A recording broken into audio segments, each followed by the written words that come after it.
your Miss Universe Philippines, the only one at nag-iisa lang, the only daughter. I'm proud to present Architect Shansi Supsup Lee.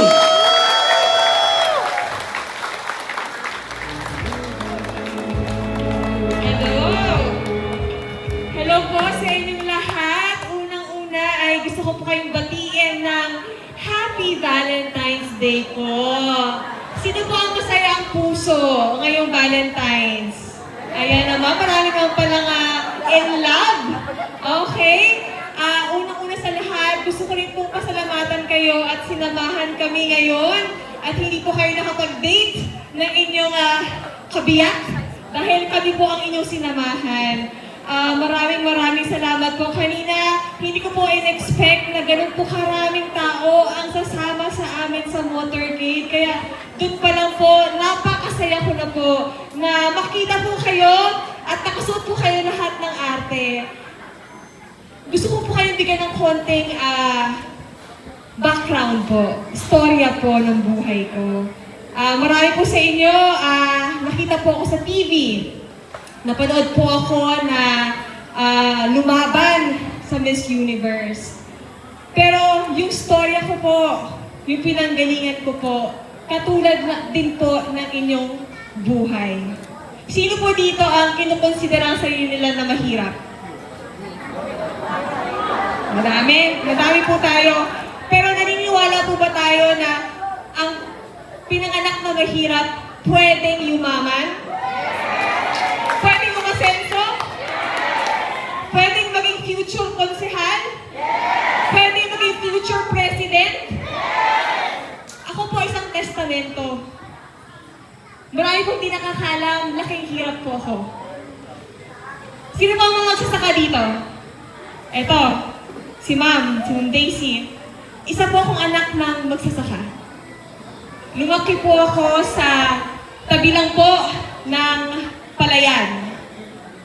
Ang mga kalaro ko po ay ang mga kalabaw, ang mga kambing, ang mga alaga po naming manok. At sino po mag-aakala na isang katulad ko po ay makakarating kung nasaan po ako. Kwento po ng nanay ko, siya po ay galing sa Zamboanga, sa Basilan, isang maliit po na isla. Napakahirap po ng buhay. Wala ho kaming kuryente. Wala ho kaming tubig. Kumukuha lang po kami sa sapa. Ganun po kahirap ang buhay. Pero naniniwala yung nanay ko na hindi dapat hadlang kung saan siya ipinanganak para hadlangan kung saan siya patungo. At ang naging susi po ay edukasyon.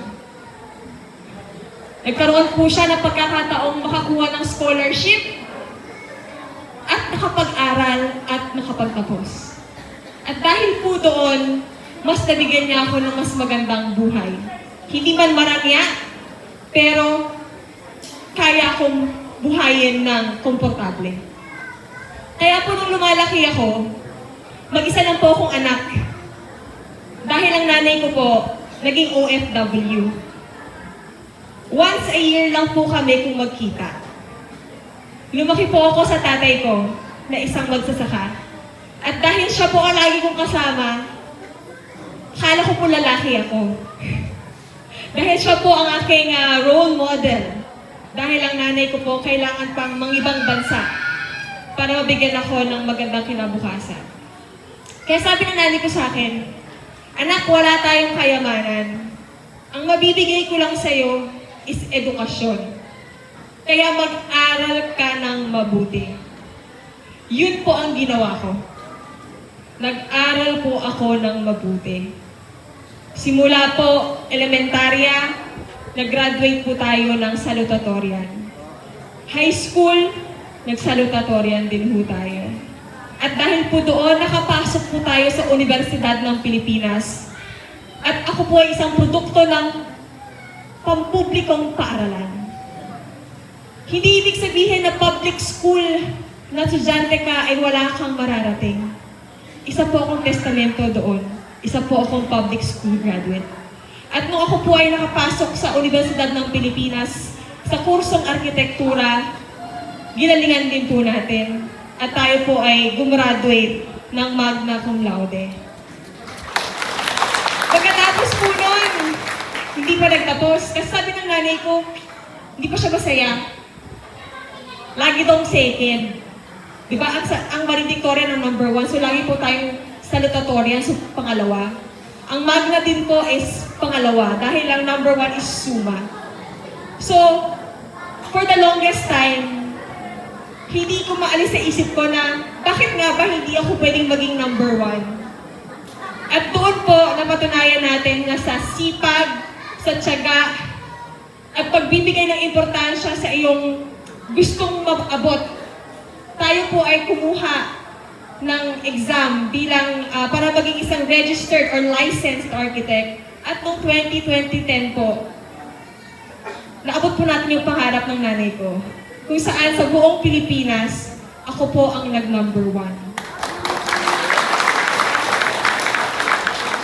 Bago po ako naging isang beauty queen. Kaya yun po gusto kong burahin kasi akala ng tao, nako, dahil beauty queen siya, ano bang magagawa niya? Alam ba niya yung pinagdadaanan namin? Alam ba niya yung hirap namin sa buhay? Masasabi ko po, alam ko. Kasi nandyan din po ako kung nasaan kayo ngayon.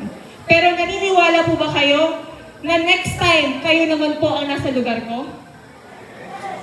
Yes, tama po. Wala pong imposible. Isa pong katulad ko na nagmula sa Mindanao. Na walang-wala. Anak ng isang magsasaka, anak ng isang OFW. Nakarating po ng Maynila. At nagkaroon ng magandang buhay. At kaya po kami ngayon dito sa Arte Partenis, ang hangad namin ay maiangat ang buhay ng bawat isa. At simula po yon sa eksperyensya ko, edukasyon. Mabigyan tayo ng libre, de kalidad na edukasyon para po ang susunod is trabaho.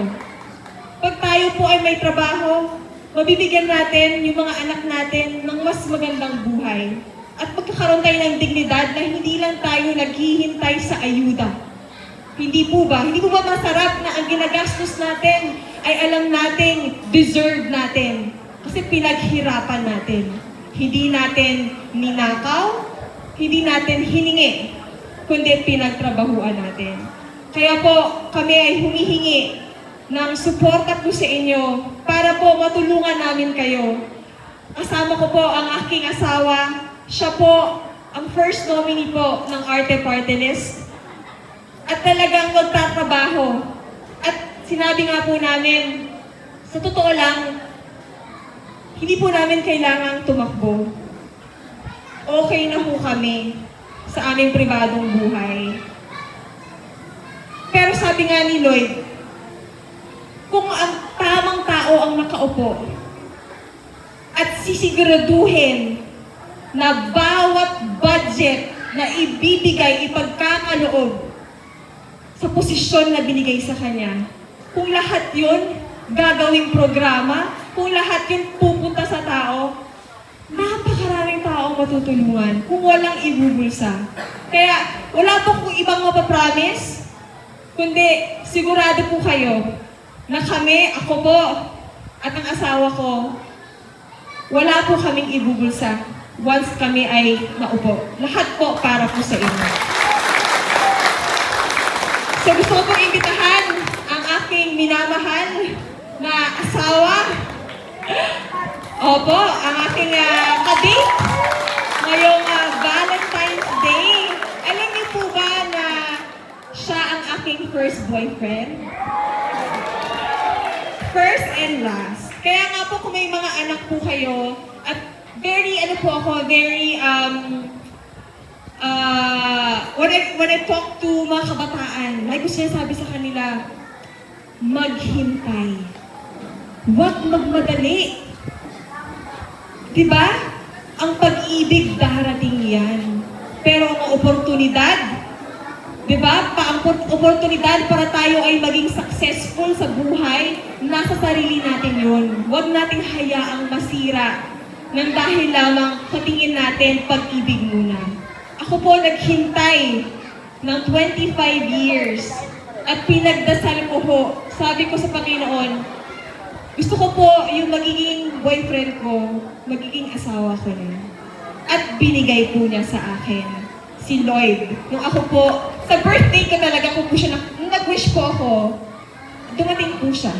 Hindi po siya invited, pero ginano siya ng Panginoon, punta ka na doon kasi nag-wish na si Shansi. So yun po, gusto ko din na, yun nga po, bilang mga magulang, maganda po na mag-guide natin ang ating mga anak. Katulad po ng pag-guide sa akin ng nanay ko. Dahil kung hindi po dahil sa kanya at sa kanyang pagiging istrikto, hindi ko rin po mararating kung nasaan ako ngayon. So marami na po ko nasabi, I will let my better half po batiin po kayo. Si Lloyd Lee. Ayan. Happy Valentine's sa inyong lahat. Actually, sabi niyo lahat eh. Hindi, ganito. Bali, tama yung sinabi ng asawa ko na hindi naman ako, kumbaga, very private person ako. Hindi naman ako yung public speaker. Pero binabati ko po kayong lahat. Nagpapasalamat ako kay Ma'am Daisy, kay Ma'am Andrea for having us here. And kanina pa lang habang nagmo-motorcade kami, parang ang sarap ng pakiramdam na lahat ng tao na dadaanan namin kumakaway, kasi nagsismile sila, tinatawag nila kami. Hindi lahat ng tao ganun eh. Parang sana, kumbaga, yun talaga yung totoong parang culture ng Filipinos eh. Talagang masaya. Tapos, para ito, makapag-share lang din ako, no? Nung first number namin, yung sa Arte, nung 2002, 143, I love you. Tapos ngayon naman, 14, puro love. Valentine's. Siguro, yun lang talaga yung lucky number namin dalawa. Ever since that, yun yung nag-build sa relationship namin. Parati kami nag-invest in love. So, basta may pagmamahal sa iyong puso, malaki yung maidudulot na maganda sa iyong buhay. Kumbaga, parang hindi lang sa relationship, kundi pati sa ginagawa natin. Kumbaga, pag meron kang gustong bagay na ginagawa, hindi na siya nagiging trabaho. So, yung passion, yung nagda-drive sa'yo para talagang sumulong yung career mo, o yung trabaho mo, o yung negosyo mo, kung magiging successful ka kung love mo yung ginagawa mo. So sa Arte Party List, we would like to support yung dreams ng bawat isa sa inyo, na sana, kumbaga makagawa kami ng parang tamang training, tamang platform, matulungan kayo lahat. To share pala, my family is into textile. Kami naman ay, kung si Shamsi ay arkitekto, kami naman po ay into fabrics, manufacturing. But at the end of the day, yung nga, tama naman, lahat actually nanggagaling din sa, sa farm. So, soil to skin, kumbaga farm to table. So, syempre mahalaga rin po na suportahan natin ang mga magsasaka. So, makakaasa kayo sa Arte. Siyempre, ipaglalaban natin ang inyong budget at lahat kayo makakaasa na magtatrabaho kami ng mabuti. Hindi ako puro salita, alam ng asawa ko yun. Ako ay parati nasa likod. Actually, kanina nakwento ko sa aking mga media, usually si Shami nasa harap, ang media ang kumukuha sa kanya, ako ang kumukuha sa mga media. Di ba? Pero ngayon, ako ay nandito sa harap ninyo at humihingi ng inyong suporta. Hindi po ako masyadong magpapakita sa inyo, hindi ako magpapakute sa inyo. Magtatrabaho Pero ako para wapo sa ba? inyo. Thank you po. Cute ba? Bagay ba? So, ayun lang po. Maraming salamat sa lahat po sa inyo. And of course, to Miss Daisy, maraming salamat. At kami ay iyong tinanggap dito ng buong buo. And again, maraming salamat po sa inyo and Happy Valentine's Day po. Thank you po.